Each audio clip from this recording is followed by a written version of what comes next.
I was reflecting on the training thing, which we talked about like intermittently while it's been building up to doing the run, and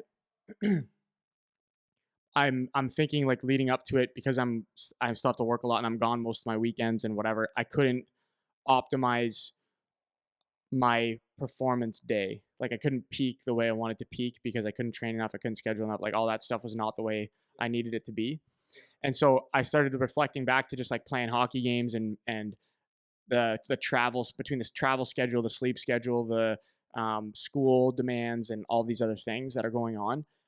Like how hard it actually is to perform when you need to perform.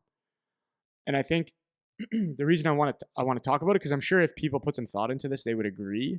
But it's so difficult to actually perform at the highest level against the highest level when you need to, like when it's the time to do it. Like you don't get to say, "Oh, I feel perfect today. Let's perform." It's like, no, your game's Sunday, so however you feel, that it doesn't matter. Like that's when you have to do your game, right? So for me, I wake up I wake up on Sunday morning at 4 o'clock. The race starts at 7 o'clock.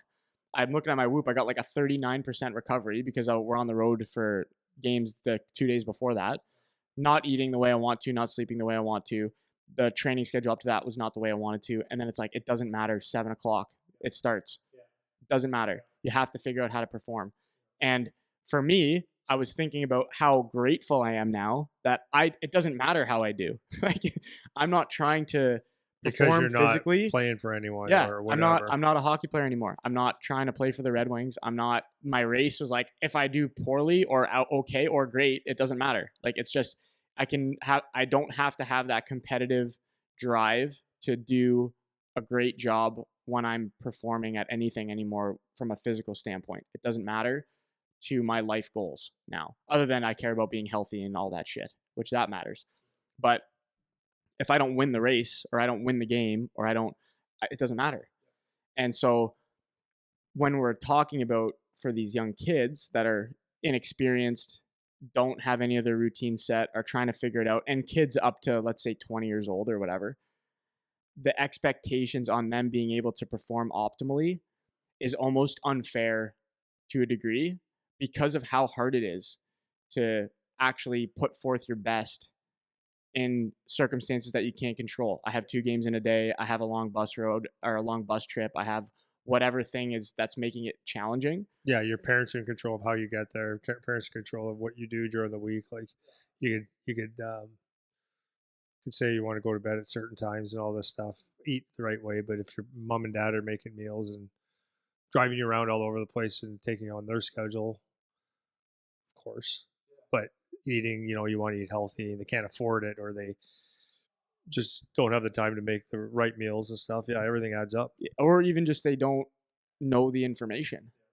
So it's like it's one thing if you're a top end athlete and you know how you're supposed to eat and sleep and fuel and all these things and you choose to not do that, that's one thing.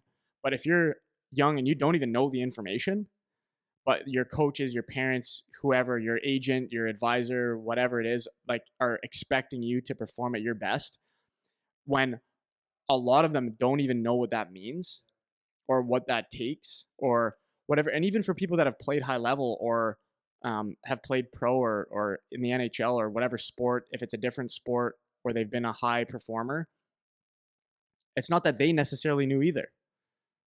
It's like sometimes it's not even in their awareness. Like it's but like by accident they did the right things and they felt good when they played or not or whatever. It's like so it's not even like it's a they know what they did, right? So I think if you listen to Wayne Gretzky's interviews, and that's just one of many, right?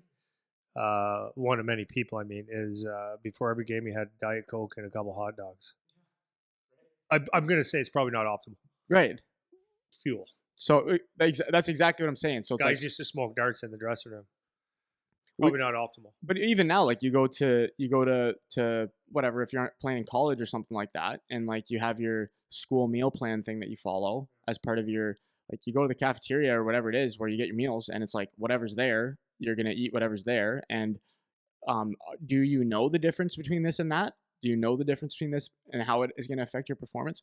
So I guess like my point and like the rabbit hole thing that I kind of want to go down is as the people that have the expectations, whether it's the scouts, the coaches, the parents, the whatever, or down to the players even. But for this conversation, I'm thinking more the people that would be the ones judging the performance. Remember or try to keep in mind what standard you're holding the kids to. And that doesn't mean to not hold a high standard, but just to have some awareness about how hard it actually is to perform at your best consistently. It's really hard to do, man. Like consistency is like it's one of the hardest things, and most of the time the guys that end up being the pros of the high level of the high level are the guys that could figure out how to be consistent and perform at their best the most amount of times. Because you put a group of guys out there that are NHL caliber players or whatever, they're all in the mix in terms of skill level, you know. So why can this guy do it and this guy can't? It's like, well, maybe there's intangibles that you can't account for. Like some kid just gets it, he just has the IQ, whatever. But another way of looking at it is these guys just figured out how to consistently perform at their best the most amount of times in a row, and like that's really hard to do. And when we have expectations on players or just even your kids in general. It doesn't even have to be hockey, just like performing at school or performing at another thing that they're interested in. It's just keeping in mind like how hard it actually is to do, and I think sometimes we can take for granted that they should just be able to do it, or we forget that we never did it, or we don't do it, or we don't even know how we would do that, but we still enforce this high standard, which I like the high standard, and you should want them to achieve a high standard and hold them accountable to a high standard, but there has to be some degree of reasonableness to allow them a little bit of play in the joints of like, hey, sometimes they don't have it figured out, or sometimes they can't be consistent for whatever reason, and just having some thoughts around that. So like, I guess throwing it to you because I've been yapping is when like let's take your position as dad when you're looking back on, or well, let's do it this way. How do you think about for younger players? So even up to 20 years old, it doesn't have to be the 5-year old, even up to 20 years old, playing junior, playing whatever. How do you think about that concept of being able to perform optimally? And then how do you balance from the dad perspective or the coach perspective, the like giving the kids some grace of not being at their best or not being able to perform optimally or whatever? Like, what are your thoughts about that generally from the dad perspective or the coach perspective when you're watching? Yeah, I think it goes back to that theory of if you when you're looking at consistency. Yes, there's a consistency that you would want and need from a player, no matter who, no matter what, and you've got to realize that. And I think a lot of us get very guilty of this is when you see the best performance of a player, that's what you use as your standard. Is that's what's good, right? Where and then if you see like the ass end of that, so you're just dog shit that day, one day, then that's the other extreme. But you probably got 30% of 30% of, or you try to be less than 30% for sure of the dog shit. You'd love to be more than 30% on the high end greatness, but somewhere in the middle lies who you really are, right? And that I think that would take account for whether you're feeling great or you're recovered, you're not, or whatever. I think you could still have games where you're just playing your optimal in the middle, right? And in the middle doesn't mean you're just average. It just means like there's games where when your skating is just you've been on the ice like that, right? You get on the ice and you just get on the ice and the ice feels great. Everything feels okay. Oh, I'm skating really well today. The puck touches you and it's great. You're alive. Your energy is great, and then everything you do is just bang on. And you might have points or hits, whatever it is that you do really well, but everything is flowing. And you might be player of the game or some sort of whatever you want to call that, but you're outstanding that day. And that's the thing you want to be careful of is don't. That's nice to have, but don't figure that that's what you have every single game unless you have that every game.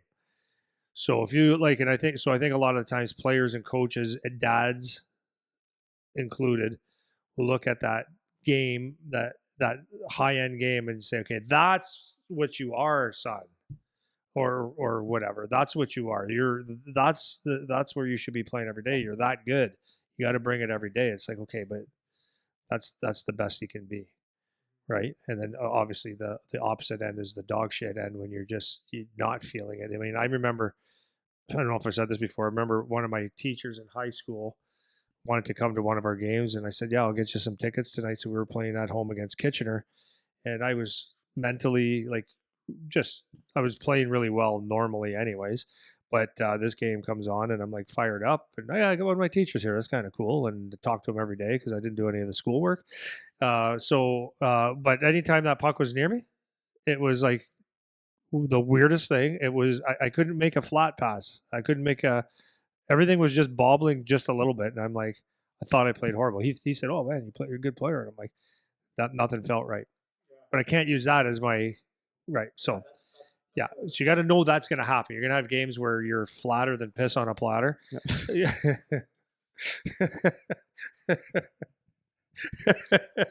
And you're gonna have games where you're the no one can touch you. But Yeah. that's what you have to figure out is like coaches, players. You got to figure out okay, like the highs are high, the lows are low, but somewhere in the middle you want to have the consistency. So that again goes back to